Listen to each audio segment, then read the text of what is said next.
السلام علیکم۔ آج میں نے سوچا ہم بات کریں تھوڑی سی تھیراپی کے بارے میں۔ اصل میں تھیراپی ہے کیا اور لوگوں کے نزدیک اس کا کانسیپٹ کیا ہے؟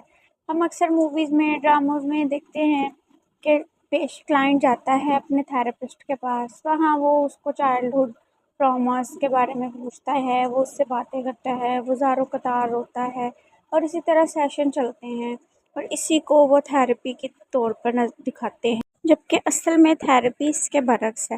یہ ایک سیشنز ہوتے ہیں جس میں انسان اپنے آپ کو پہچانتا ہے۔ جب وہ ڈپریشن انگزائٹی کا شکار ہوتا ہے تو سب سے پہلے وہ اپنی ذات کو کھوتا ہے۔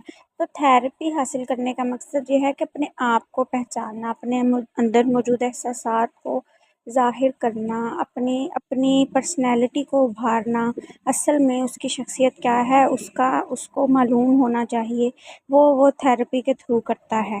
جیسے اس سے اس کا تھیراپسٹ پوچھے آپ ٹھیک ہیں، اور سب سے مشکل جواب اس کا یہ ہے کہ مجھے یقین نہیں ہے کہ میں ٹھیک ہوں، اور یہی اندر کی سچائی ہے جو ایک تھیراپسٹ انسان سے نکلواتا ہے۔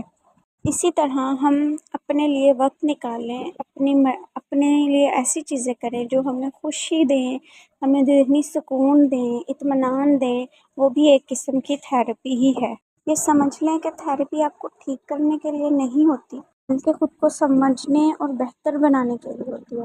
اس کا مقصد ہرگز آپ کو بدلنا نہیں ہوتا، بس اپنے آپ سے پیار کریں، اپنے لیے وقت نکالیں، اپنے لیے چھوٹی چھوٹی چیزوں میں خوشیاں ڈھونڈا کریں۔